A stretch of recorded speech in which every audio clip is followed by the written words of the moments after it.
Takže ahoj lidi, vítám vás u mého prvního videa. Tohleto bude takový video obsah, prostě budu vlastně ukazovat, co se psama, vlastně jaký věci se s nima můžou dělat, co s váma určitě budou dělat rádi, jaký plemena se tomu líp přizpůsobí a takovýhle věci.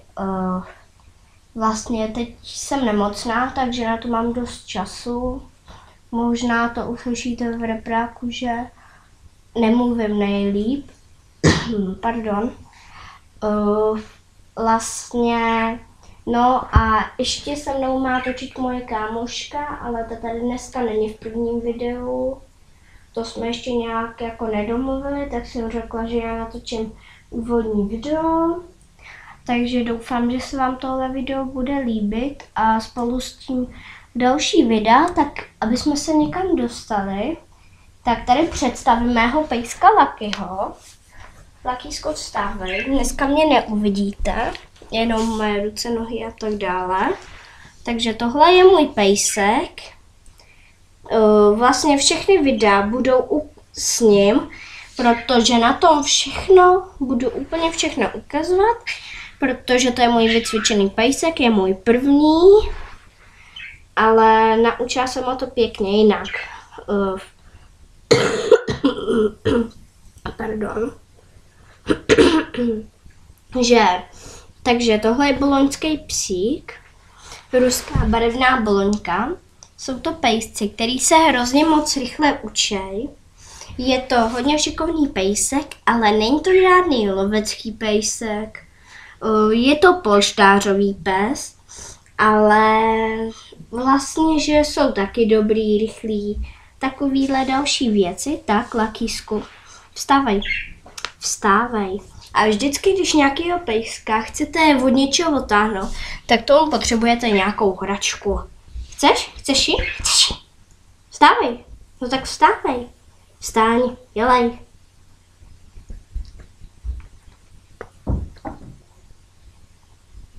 Vlastně potřebujete něco, aby vás ten pes poslouchal. Takže sedni, tak čekej. Vlastně tohleto je výstavní plemeno. Některý psy jsou určený pro výstavy, některý na lov, některý furt jsou v lese, jo, lověj tam i ptáky, kachny, různý takovýhle věci. Tak tohle je výstavák, jenže my s ním na výstavy nechodíme, mně to připadá trochu jako týrání. Takže já jsem ho naučila spoustu věcí, poslouchat umí, jakoby všechno. Akorát, že chodí na voďáku, protože když uvidí hárající fenku, tak bohužel za ní žene, což je úplně normální. Takže, Luckysku, lehni si, lehni. Pro pejska vždycky, když mu dáváte nějaký povel, tak to musí být nějakým způsobem. Buď to je hravě, příkazově, nebo jakoby lehni, no. Ale vlastně třeba hravě, lehni si, Luckysku, lehni. A lehni, Lucky, dělej, lehni si, příkazově. Lucky, lehni, normálně. Jo, jim to je úplně normální. Ale aby jsme je zase nerozmazlovali, tak nemůžou být neposlušní. Rodiče vás taky spoustu věcí museli naučit. A vlastně tahle ta rasa, tady ten boloňský psík, tak oni jim rostou vědomosti jako lidem, ale dorostou jim do 5 pouhých let. Takže je nejlepší s výcvikem začít od malička. Aby líp poslouchali.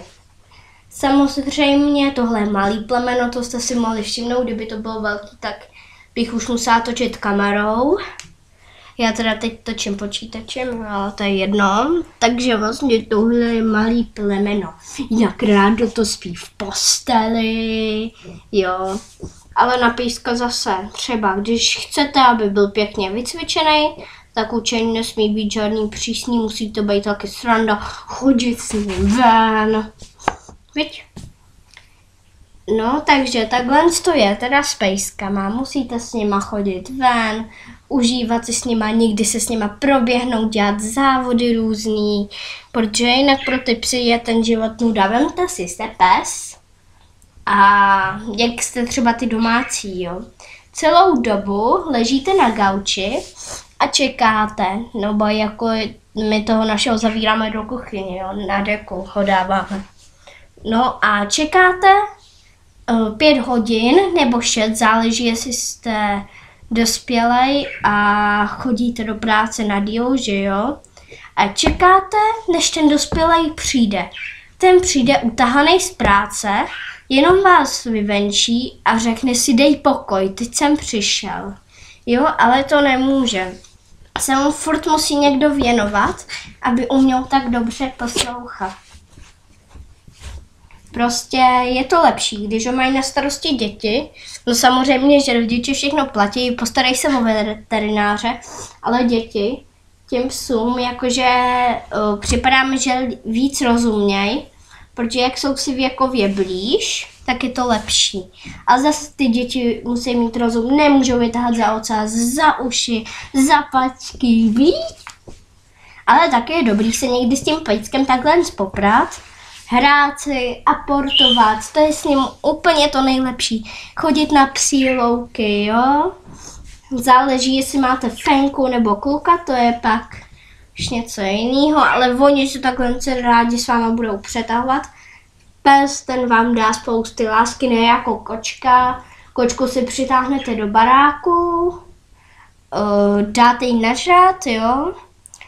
Pak odejdete na den a už tam není. A kočka je úplně někde jinde, jo? A už je u někoho jedinýho kvůli tomu, že jste jí den nedali žrádlo. Tohle je věrný. To kdyby tam mělo radši zůstat, tak za váma poběží domů. Viď? Kdyby znal cestu, tak klidně. A zase si na tohle musíte dávat pozor na ty psy, to je těžší.